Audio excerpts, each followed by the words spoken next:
Okay. Now, one of the first things you can do before you start off running is this. When you're doing your posture after you've changed shoes, I want everybody to stand up, but not yet. I'm going to demonstrate this. I'll get up here. When I demonstrated leveling your pelvis, okay, when I'm standing tall and I'm lengthening the back of my neck, there's actually two things I want to do at the same time. When I talked about leveling my pelvis, I'm lifting my pelvis up in front. This allows me to engage these core muscles, these lower abdominal muscles, so that it will help my posture remain solid and stable. Al talked about stability during the stance phase. Stability, stability. If you want stability during the stance phase, the support phase, level your pelvis and lengthen your neck. So what this does, if you look at, why don't you come up here? Let me be an example. Yeah. Perfect example. Okay, so let's take your jacket off here. So come on up here. I'll show everybody this. I want you to face that direction. Okay, now you don't have to do a thing. This is the easy part, okay? Okay, so if she gets off the bike, she's going to lengthen the back of her neck, okay? So you want to get really tall, lengthen the back side.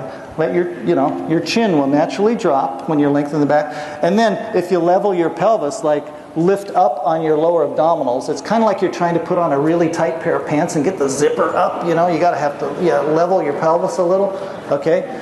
So if you notice that the back of her neck is lengthening, and that makes her chin come down, and her pelvis is becoming level, so that's coming up in front. So you see your body makes a big C shape. Everybody see that? So you want to think about, as soon as you get off the bike, making a C shape. Okay, so I want everybody to stand up. Thank you very much. Good job. Everybody stand up.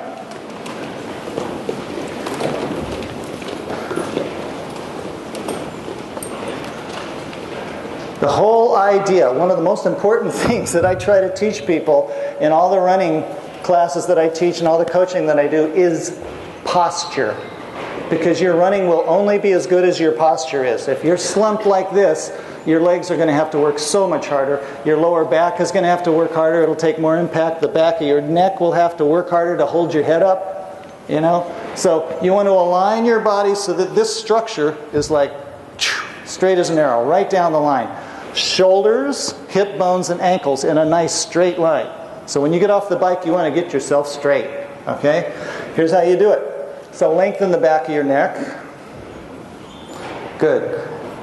Just that alone takes a lot of pressure off your neck and off your spine. Just lifting. Okay? So I'm going to show you how to level your pelvis. So I want everybody to put your thumb in your belly button and let your fingers rest on your lower abdominals here. Good. Then take your other hand and put it back here in the small of your back so that you kind of have hold of your pelvis. And I want you just to rock it back and forth, up in front, down in front, up in front, down in front. Don't change your upper body. Keep really tall up top, but make your pelvis go up and down like this. It's like splitting your body in two. Okay? Good. Feel that? Now, I want you to lift up in front and leave it there. And if you're doing it right, I call it the vertical crunch. That means that you're really doing kind of a little crunch on your abdominal muscles. Don't do it with your glutes. Did I catch anybody? Okay. Relax your glutes. If you tighten your glutes, you're going to restrict your leg swing.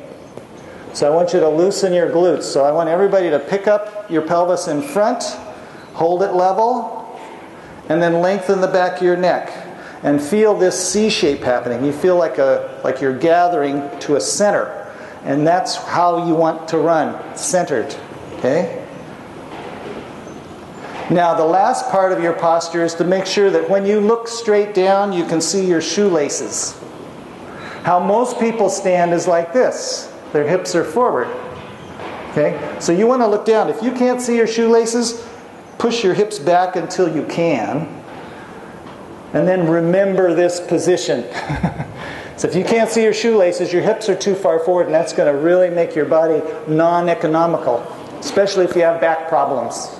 Get your hips back just a little bit so that you can see a nice straight line right down the front of your body. Good. Another way to do this, you can practice on your own. Put your hand here in front. Okay. Take your hand that's in back, and I want you to put your finger, pointer finger, on your sternum. And what I want you to do is tilt your upper body forward about an inch or a half an inch, and at the same time push to the rear with your other hand. So your whole body is just changing position like this. Now, if you're standing this way, does anybody feel like they're bent over at the waist? Okay. It feels weird. If you're used to standing with your hips forward and all of a sudden you adjust your posture to be actually straight up and down, it'll feel weird. That's good. You want to remember that feeling in your body every time you're in your support phase. And I'm going to show you the value of this. It's energy conservation. A lot of what I teach is energy efficiency. You know, a lot of what Al teaches is speed. Yeah, speed happens, but if you want to get speed, you got to be efficient first. Okay? And I'll explain to you how this happens. This is going to stabilize your posture every time you're on your leg. I want you to try this. Okay?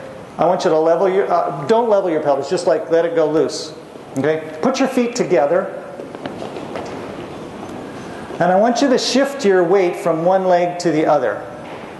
Shift your weight from one leg to the other with just relaxing your core muscles. Now, if you watch me, watch my legs, if you can see, my hips are going side to side. My pelvis is going this way.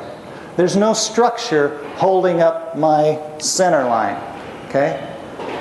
Does anybody feel that? Your hips going back and forth. Okay, now just level your pelvis. Hold it up in front. Feel the crunch. Feel this crunch. Good. Now, while you're holding your pelvis level, I want you to just do the same thing of shifting your weight back and forth and see if you feel anything different. Your pelvis isn't moving. You see my pelvis? It doesn't go back and forth. If I relax it, I'll swing like I'm on a runway. Okay? If I level my pelvis, it stays where it is.